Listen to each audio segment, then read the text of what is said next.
کشمیر سے بہت پرانا تعلق ہے، واسطہ ہے، رشتہ ہے. جس طرح محبتیں ابھی بھی ہیں، لیکن جب وہ رستے مل جاتے ہیں یا ضروریات کے ایک دوسروں کے پاس آنا جانا ہو جاتا ہے تو وہ تعلق اور گہرا ہوتا ہے. تو وہ ایک کہاوت ہے کہ نظر اوجھل پہاڑ اوجھل، کہ انسان کی نظر سے کوئی اوجھل ہو گیا تو دل سے بھی دور ہوتا جاتا ہے. تو میں سمجھتا ہوں کہ گلگت بلتستان کی حکومت اور کشمیر کی حکومت کو ایک جو بنیادی کام کرنے کی ضرورت ہے وہ یہ ہے کہ آپس میں لوگوں کو ملنے کے مواقع فراہم کیے جائیں، آسانیاں پیدا کی جائیں کہ باقی دیگر صوبوں میں جہاں پہ اگر کوئی چیز، کوئی اسٹوڈنٹ، کوئی علاج کا مسئلہ یا کسی اور اس پہ ہو سکتا ہے تو اس پہ ہم کشمیر کے لوگوں کو سہولیات دیں تاکہ وہ پہلی فرصت میں بڑی آسانی سے گلگت کی طرف آ سکیں، جی بی کی طرف، اور اسی طرح جی بی کے لوگ پہلے جو کشمیر کی طرف ہمارا چکر ہوتا تھا تو وہ ہو جائیں. تو جب ملنا ملانا زیادہ ہوگا تو محبتیں آلریڈی میں سمجھتا ہوں کہ ہمارے دلوں میں ہیں.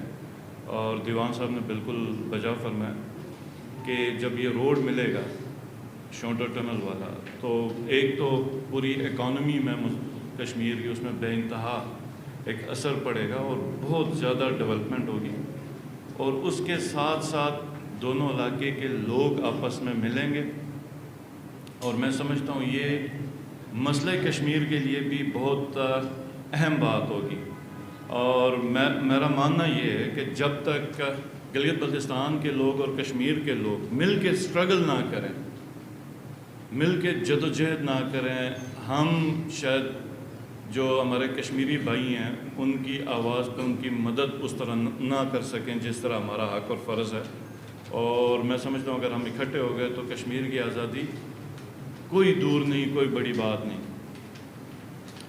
رات کو ہماری بات ہوئی ہے، کچھ انشاءاللہ تعالی مشترکات پہ جتنے بھی ڈپارٹمنٹس ہیں وہ آپس میں بیٹھیں گے، پوائنٹس ہم نوٹ ڈاؤن کریں گے. اس میں جو گلگت بلتستان کی طرف سے ہو سکتا ہے یا جو کشمیر کی طرف گورنمنٹ کی طرف سے ہو سکتا ہے وہ انشاءاللہ تعالی ہم کریں گے.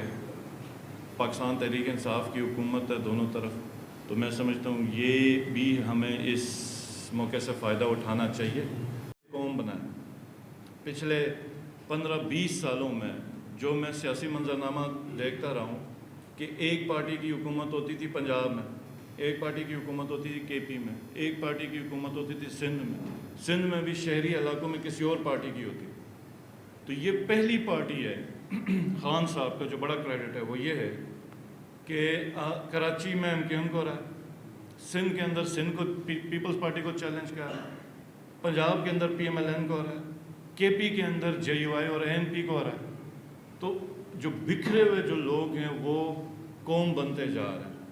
اور مجھے امید ہے کہ یہ جو آنے والے دن ہیں ملک کے وہ بہترین ہوں گے. اور اس ٹائم پہ میں سمجھتا ہوں کہ ہماری اور کشمیر کی تیاری پہلے سے ہو. ہمارے اپنے جو ضرورت کی چیزیں جو ہم سمجھتے ہیں کہ ہم نے وفاق سے لینے، خان صاحب سے کرانے ہیں کشمیر کے لیے، اس پہ ہم ریڈی رہیں. ہمارے پروجیکٹس اگر کوئی فیزیبلٹی یا کوئی فائنینشیل ڈاکیومنٹس بنانے وہ ہم اپنے ریڈی رکھیں. اور ہم اپنے آنے والے 10 سال کا کوئی پلان چاک آؤٹ کریں کہ ہم لوگوں نے آپس میں کیا کرنا ہے اور اپنی اپنی گورنمنٹس میں ہم نے کیا کرنا ہے. تو میں سمجھتا ہوں یہ ہمیں مدد ملے گی. بہرحال میری طرف سے تو ابھی اس وقت اتنا ہی. مجھ سے یہاں بہت زیادہ بولنے والے بھی ہیں، سننے والے بھی ہیں، سمجھنے والے بھی ہیں. ہم سب کا جو ایک مشترکہ جو مسئلہ ہے اور وہ پورے ملک کا مسئلہ ہے کشمیر کا.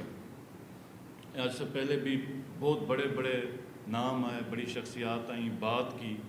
میرا شاید اتنا علم بھی نہ ہو کہ میں اس درجے کی کوئی بات یا کوئی معلومات آپ لوگوں کے سامنے شیئر کروں.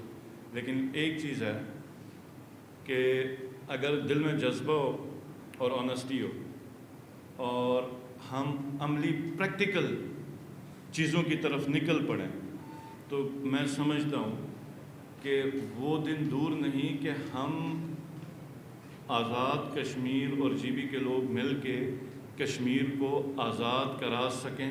اور یہ ہم اگر اپنی ذمہ داری سمجھیں اور اس کے اوپر پریکٹیکلی جو چیزیں ہونے والی ہیں اس کے اوپر جلد از جلد ہم پیش رفت کریں. آپ لوگوں کا بہت بہت شکریہ.